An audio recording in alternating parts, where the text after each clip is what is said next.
Some people got to have it. Hey, hey, hey. Some people really need it. Hey, listen to me, y'all. Do things, do things, do things, bad things, man.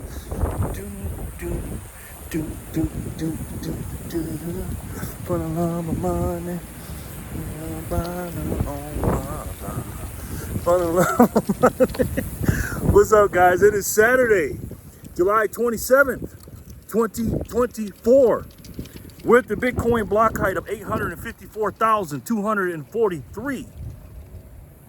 Bitcoin's price today is 68,900 and something as of this recording. And for $1, you can get 1,450 Satoshis just for $1. My goodness, guys. Welcome back to another episode of Satoshi Saturday, the official Satoshi Saturday, the only Satoshi Saturday on YouTube, I believe. And we're at episode number 24, I think.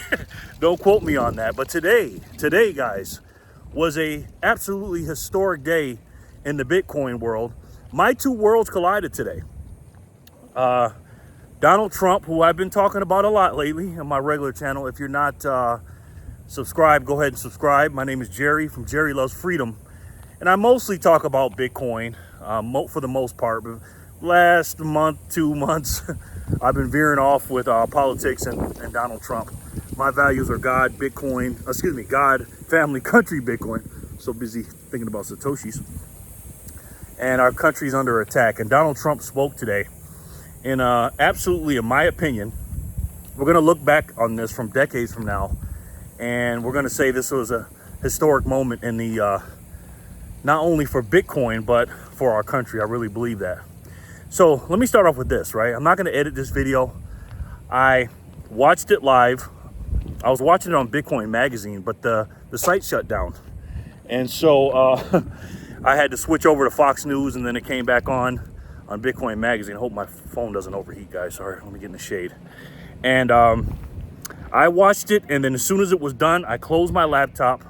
I did a couple of things. I didn't record it automatically, but I did not listen to any commentary. When something like this happens, I don't like to be influenced by other people. I want to tell you my commentary. And I made a video yesterday about RFK Jr.'s speech, right? And he did a great job. RFK Jr. is a Bitcoiner, okay? First and foremost. Also, Donald Trump is not a Bitcoiner, okay? Let me get that out of the way. And everything is about perspective. So people that are hardcore Bitcoiners that are only voting on one issue, and that's Bitcoin, you would probably vote for RFK Jr. over Donald Trump. However, realistically speaking, and guys, again, common sense will tell you that Donald Trump is probably going to win the nomination if there's no funny business, and he's a much bigger favorite, obviously, than RFK Jr. Not because RFK Jr. is not a good candidate or anything else. Donald Trump, obviously, he is who he is. He speaks more to the masses. And RFK Jr. has been absolutely stifled and disabled by this regime we call the deep state and the Democratic Party today. And that's just what it is. But again, we're not going to get political here in this video. Everything in life is about perspective. And if you're a person that came in thinking that Donald Trump was going to come in and say Bitcoin, we're going to keep Bitcoin on the as a reserve, a reserve asset in the treasury and stuff like that, and we're going to make Bitcoin money and basically say everything that we want Bitcoin to be, and what basically RFK Jr. said in his outstanding speech yesterday, then you were very disappointed. Donald Trump is the president of the United States, trying to be the president of the United States of America, the former president. And he's not just speaking to Bitcoiners. He's not a Bitcoin president. And again, he's not a Bitcoiner, guys. He doesn't have enough knowledge yet. But I still believe, after the things that I didn't like what he said, because he went on and on about stuff. And again, if you guys seen Donald Trump's speeches, if you've seen one, you've seen them all. You guys know that. So it wasn't much different, except he added in a couple things about Bitcoin. He is for the American people. And again, his main concern when it comes to money, it's the US dollar, guys. I'm sorry, it is. And he was talking a lot about crypto and everything else. Donald Trump's the type of guy that, in my personal opinion, I like Donald Trump. I like him, but I'm not. I don't have a love affair for Donald Trump like everybody else does. I do love him for certain things. I do, but I'm not. I don't have this blind allegiance to him like a lot of people do, because I know Donald Trump pretty well. Study a lot of things about him, and one thing about Donald Trump, he's not the best at reading a room, and he went on and on about all this other stuff that I'm not saying Bitcoiners don't care about. Of course they care about. They don't want wars, and they want inflation down, quote unquote, with the fiat currency and the borders closing and everything else. They want that. But the main thing is they've heard all that stuff from Mr. Trump. And again, they were happy to see you, and nobody's more happier for him to come there than Bitcoiners. They are happy, but the problem is 80 to 90% of his speech was stuff that Bitcoiners are not didn't come to the Bitcoin conference to hear. Okay, I'm just saying. And again, I'm just giving you my opinion. Mine is not special. Everybody has one. But I'm just giving you my opinions. Was it a bad speech? No. Of course, he had the teleprompter, and he'll say a certain word and go off on a tangent about things that, again, Bitcoiners are not really concerned with, as far as in comparison to Bitcoin. But guys, at the end of the day, Donald Trump is not a Bitcoiner. Okay. Now, is he coming around to it? Sure.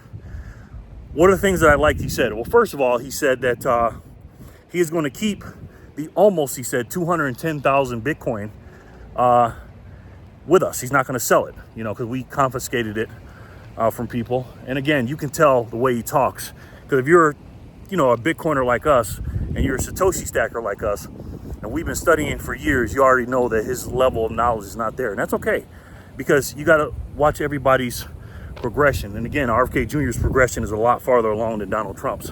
And he said that. He says he's going to keep that 210,000 Bitcoin. He's not going to sell it. He did not say he's going to buy any more, though. And that's what a lot of people were hoping for. And again, they were comparing to RFK Jr.'s 550 he wanted to buy a day. And until we get to 4 million plus Bitcoin. And also, he said he's going to put the Bitcoin on the treasury. Donald Trump didn't do that, and that was the rumor. And also, Donald Trump said he started the speech late. I want to say 40 or 50 minutes late, something like that. It was crazy. I don't know exactly what it was. It was late though, and they were saying some kind of special guest came. Maybe they came because after the speech, I just closed my laptop and left. I saw the camera pan in. Sorry about the wind, guys. Of course, as soon as I come outside, it starts getting windy. I saw a person with a hoodie on. So again, I'm probably missing out on something. I was like, is that Satoshi? When they said Donald Trump was waiting on someone to come, I thought it might have been Elon Musk. And again, but as you guys are watching this, you probably know what it is, because I didn't see anybody. I just closed the laptop and went, because I was expecting this quote-unquote guest to come on with him and say something or make some big announcement. But again, maybe they did later. But Donald Trump said some things that I liked, of course. He said a lot of the word crypto. And again, he knows that there's no quote-unquote cryptocurrency conference, although there are conferences for cryptocurrencies, but he's not going to go to those. He's going to knock out the two things, the Libertarian Convention and the Bitcoin Convention, because that pretty much covers all the cryptocurrencies, people in cryptocurrency that will watch it. Bitcoin conferences and Libertarian conference. Not all cryptocurrency holders, but most of them, right? So of course he has to say crypto, and of course we're like, we're all cringy about it. But again, he's not a Bitcoiner. And RFK Jr. also talked about our cryptos too. But what he did say, I think the highlight was that, don't quote me, he said something to the effect of the number one rule in Bitcoin is you never sell your Bitcoin. That was based. That was cool, man. I actually cheered for that. That was cool. And then he talked about freeing Ross Ulbricht, the guy from what's it called? Who's my train of thought? What's it called? The website where they were selling everything. They were selling a lot of stuff, and he was one of the first people to accept Bitcoin, if not the first major website to sell Bitcoin. They were selling, things that people think that are bad and stuff. And he's been in prison for quite a while. And again, Donald Trump didn't free him the first time, just saying, but he's coming around. his Bitcoin journey is coming around, and his freedom and decentralized mindset is coming around too. And so now he's coming around. But again, he's only been into this, I believe, I had to guess, maybe 4 months or something like that. I know Vivek Ramaswamy is the one that taught him about CBDCs. He also mentioned CBDCs. But he's going to say that. I mean, he's already said that. But people are going to clip these little things up. The Bitcoiners are going to clip the things up that he talked about Bitcoin. And again, it wasn't much. It wasn't much. But yeah, I think he did a pretty good job. My expectations were, I was in the middle. I was actually expecting a little bit more, to be honest with you. But overall, I'm happy. You know, the bottom line is this. He came, and I think he'll come next year, maybe, for 2025, which, by the way, that was a major announcement for me.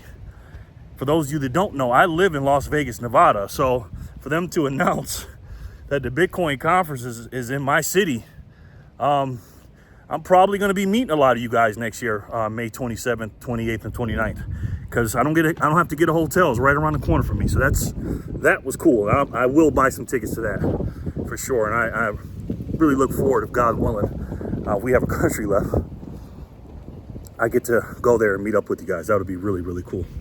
You know, all in one place, because I have a lot of you guys coming from out of town.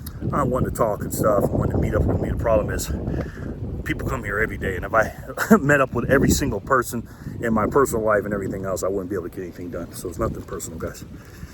So overall, if I had to grade Donald Trump's speech, depending on your expectations, my personal expectations, I give him a B minus, honestly, because I was expecting a little bit more. It wasn't bad, but again, he got it out of the way. He was late. Better late than never, but never late is better.